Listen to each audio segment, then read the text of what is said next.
आइए देखते हैं, मजा आएगा।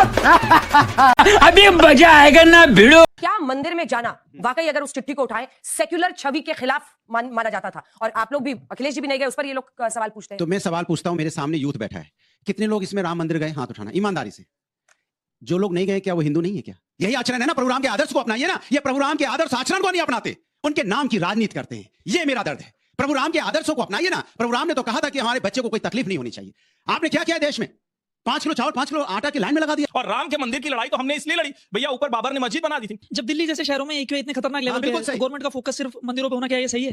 सर, मेरा आपसे ये सवाल है कि अगर AQI जैसी प्रॉब्लम्स है दिल्ली में और जहाँ पे बच्चे इतने सारे मर गए हैं जैसे सर ने बताया, तो सर कोई भी पॉलिटिशियन रिजाइन क्यों नहीं करता है? रोजगार भी आएगा, विकास करना बेकार है। भी होगा, यही अच्छा, कितना रोजगार दिया है? कितना रोजगार मिला है? बताइए, कितना रोजगार मिल गया? बताइए, कितना रोजगार मिला है इस सरकार में? धर्म घोष के साथ देश सरकार चलेगा, में हमेशा वैसे ही चलेगा। इस सरकार में कितना हिंदुत्व रोजगार? के साथ देश चलेगा। 5 किलो चावल 5 किलो आटा में line. A few moments later. मालिक वो देखो, वो देखो। एक गधे की राजनीति मत करिए दिखावे वाली। जब डंडा पड़ता है तो सामान लेके भाग जाता है। तो भाजपा वाले किसको गधे की तरह है, डंडा गधे की तरह। आप डंडा बिल्कुल गधे की तरह राजनीति करते हैं। डंडा पड़ा लेके सामान भाग के चले आएंगे। तो जब मोदी जी ने कहा हम 1000 साल का डंडा किसको पड़ रहा है जनता से, वो तो हम देख ही रहे हैं। कौन कहां भाग रहा है, कभी जर्मनी भाग रहा है, कभी कोलंबिया भाग रहा है। डॉक्टर साहब, डंडा किसको पड़ रहा है? बीपी हाई हो गया, आज गधा पता कौन चल है? गया। आज भाजपा की प्रवक्ता का बीपी हाई हो गया। गजब बेइज्जती है। आप बता, इनके लिए एक ताली बजा दीजिए कि 12 ज्योतिर्लिंगों के नाम याद नहीं है। अब बड़े गर्व से कहते हैं मैं तो भगवान का भक्त हूं। ताली बजाइए इनके लिए, ऐसे काले नेमियों के लिए, ऐसे लोगों के लिए बजाइए, ऐसे काले नेमियों के लिए। अब बात आती है 1951। तो कहने पे आपके ताली भी नहीं बजा रहे। कोई बात नहीं अंजना जी, बात यह है सबको समझ में आ गई ना कि 12 ज्योतिर्लिंगों के नाम नहीं पता इनको।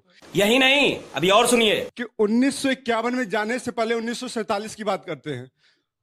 28 नवंबर 1947 बिरला टेम्पल में महात्मा गांधी की प्रार्थना सभा चल रही थी। महात्मा गांधी जी को पता चलता कि जूनागढ़ सरकार जो गुजरात में था कि वहां की सरकार कुछ चंदा देने वाली है मंदिर के लिए। महात्मा गांधी जी ने शाम को वार्तालाप किया सरदार पटेल से।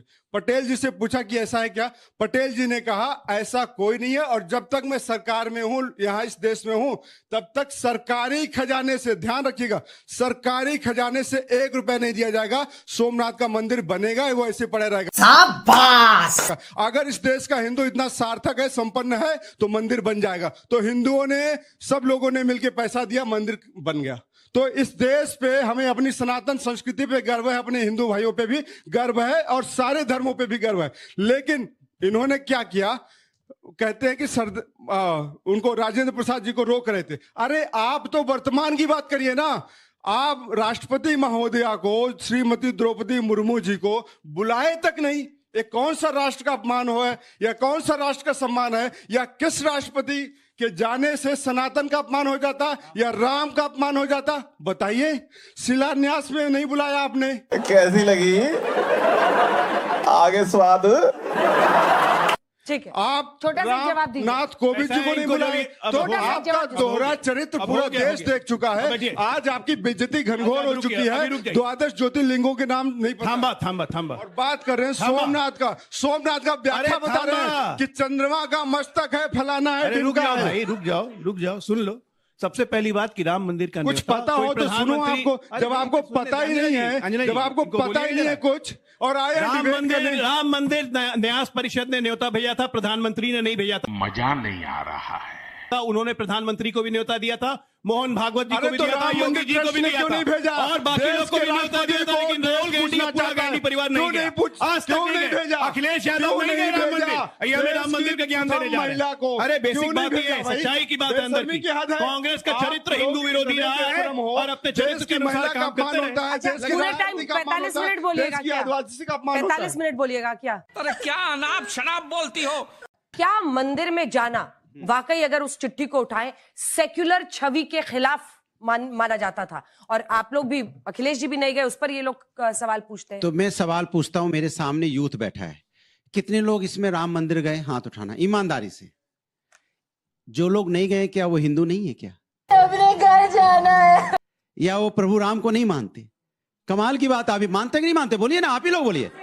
तब फिर माने मंदिर नहीं गए इसके मतलब हम हिंदू कितने नहीं लोगों को है। अगर राम मंदिर से इसके न्योता मतलब आता तो वो लोग अरे नहीं अभी जाते। आप हाथ पोल उठा खोल के गए तो हल्ला अगर राम मचाने मंदिर लगे। से न्योता आता अब तो कितने बीजेपी लोग का नहीं पोल जाते? खुल जाती है चिल्लाने और में। अगर आपके न्योता आप बीच लोग में को आता नहीं तो बोला, कितने लोग जाते? आपके कितने लोग बीच में जाते? ये नहीं देखिए। बोला, आपके जय श्री बीच में राम। नहीं बोला। अब मैं बोलूं, देखिए अंजना जी, अगर इस तरह की डिबेट है तो आप पहले बोल देते, मैं बीच में बोलना शुरू कर देता। सही पकड़े हैं। प्रभु राम की बात करेंगे, आचरण नहीं अपनाएंगे। हम तो इनके बीच में नहीं बोले। यही आचरण है ना, प्रभु राम के आदर्श को अपनाइए ना। ये प्रभु राम के आदर्श आचरण को नहीं अपनाते, उनके नाम की राजनीति करते हैं। ये मेरा दर्द है। प्रभु राम के आदर्शों को अपनाइए ना। प्रभु राम ने तो कहा था कि हमारे बच्चे को कोई तकलीफ नहीं होनी चाहिए। आपने क्या किया है देश में? 5 किलो चावल 5 किलो आटा की लाइन में लगा दिया है। तू समझा? हाँ। नहीं, तू समझा नहीं। आप उनसे उनके विकास की बात नहीं करना चाहते। आप उनको ले जाना चाहते हो कहां? सोमनाथ मंदिर की बात करो कि उन्होंने जवाहरलाल नेहरू जी ने क्या कहा था 1991 की बात कर रहे हो। हम सब प्रभु राम को मानने वाले लोग हैं। इस देश में ऐसा कोई व्यक्ति नहीं है, सामने बैठे ऐसे कोई बच्चे नहीं है जो प्रभु राम की आराधना ना करते हो, जिनके घर में मंदिर नहीं हो। अगर जिनके घर में मंदिर नहीं होगा, जो कमजोर हैं, गरीब हैं, अगर मंदिर नहीं होता तो कैलेंडर टांग लेते हैं अपने घर के अंदर में। हम लोग उस देश से आते हैं। प्रभु राम कण कण में है यहाँ पे, और कण कण में प्रभु राम को खोजते हैं। आप किसमें खोजते हो? आप राजनीति में प्रभु राम को खोजना चाहते हो। क्या बात, ये बात है। जनता को आप मूर्ख समझना बंद कर दीजिए। अरे हम तो फकीर आदमी हैं, झोला लेके चल पड़ेंगे जी। आप नहीं बात करोगे AQI कितना बढ़ा हुआ है, जहर में बच्चे जी रहे हैं, नहीं बात करोगे आप नहीं बात करोगे गंदे पानी पीने से लोगों की मौतें हो रही हैं, नहीं बात करोगे आप बात नहीं करोगे कि नकली यहाँ पे सिरप पीने से, कोडिन सिरप पीने से लोगों की मध्य प्रदेश में मौतें हो गई। जिसके घर का बच्चा उजड़ता है ना, पूरा खानदान उजड़ जाता है। आप उनकी बात नहीं करना चाहते, उनके बारे में सोचने को मजबूर नहीं करते जनता को। जनता का ध्यान डाइवर्ट करते हो कहां पे? मंदिर और मस्जिद के नाम पे। चलिए इस पर ये जवाब ठीक नहीं है दीजिए। समाज के लिए। एक सेकंड अजय आलोक जी को, क्योंकि ये बहुत स्पेसिफिक सवाल है और बच्चों का भी। जब AQI इंदौर में गंदे पानी से लोगों की मौतें हो रही हैं, तब क्या सोमनाथ मंदिर के इस जश्न के जरिए आप जनता को गुमराह करने के लिए, असल मुद्दों से भटकाने के लिए कर रहे हैं? सीधा आरोप है। हम कभी असल मुद्दों से पीछे नहीं हटते हैं, क्योंकि जितने इस देश के असल मुद्दे थे वो हम ही ने सुलझाए। हम मानते हैं कि इंदौर में जो गंदे पानी पीने से मौत हुई है वो बिल्कुल विफलता है हमारी, और इसको हम ठीक भी कर रहे हैं। हम इनके तरह नहीं है कि कोई दोषारोपण करेंगे। ये चुप है। मैं सीधे अनुराग जी को ध्यान में होगा, आप लोगों को भी जरा पूछ लीजिएगा अनुराग जी के साथ कि देखिए। बड़ी बड़ी बातें कर लेते हैं ना। किसके आदेश से काशी विश्वनाथ में श्रृंगार गौरी की पूजा बंद हुई? किस असंवैधानिक व्यक्ति के आदेश हुई और कौन मुख्यमंत्री था? उसका जवाब दे दें। विश्वनाथ धाम भाजपा के समय ही क्यों बना? क्यों सोमनाथ स्वाभिमान पर्व भाजपा के समय में ही बनाया गया था? और यह आज का नहीं है। नरेंद्र मोदी के प्रचारक रहने से प्रधानमंत्री रहने तक की यात्रा देखिए। क्या कहना क्या चाह रहे हैं भाई आप? आपको उसमें कोई ऐसा नहीं दिखेगा, वो कंसिस्टेंसी दिखती है, उनको वो सम्मान लगता है, उनको अपना स्वाभिमान लगता है। और राम के मंदिर की लड़ाई तो हमने इसलिए लड़ी भैया, ऊपर बाबर ने मस्जिद बना दी थी। ये क्या बात करते हैं यार? वहां गजनी आया था, हमने उससे लड़ाई लड़ी, हम उसको सुंदर बना रहे थे। एक हमारे स्वाभिमान का पर्व था, एक लड़ाई इन लोगों ने लड़ने नहीं दी, जो मैं कहता हूं कि फ्रॉड सेकुलर पॉलिटिशियन ने हमारे स्वाभिमान पर चोट की और आज भी कह रहे हैं कि मुद्दे भटका दिया। और मैं बड़ा प्रसन्न हुआ, दीपक बड़े अच्छे व्यक्ति हैं, सबको ये श्लोक याद करना चाहिए। और श्लोक याद करो ना करो भैया, मंदिर में तो बाधा ना बनो। क्या बोला तूने? जब दिल्ली जैसे शहरों में AQI इतने खतरनाक लेवल पे बिल्कुल है, सही। तो गवर्नमेंट का फोकस सिर्फ मंदिरों पे होना, क्या ये सही है? गवर्नमेंट का फोकस सिर्फ और मंदिरों पे इस- नहीं जल्दी है, आप- AQI पे भी है, मंदिरों पे भी है, सब पे है। यही नहीं, अभी और सुनिए। सर मेरा आपसे ये सवाल है कि अगर AQI जैसी प्रॉब्लम्स है दिल्ली में, और जहाँ पे बच्चे इतने सारे मर गए हैं जैसे सर ने बताया, तो सर कोई भी पॉलिटिशियन रिजाइन क्यों नहीं करता है?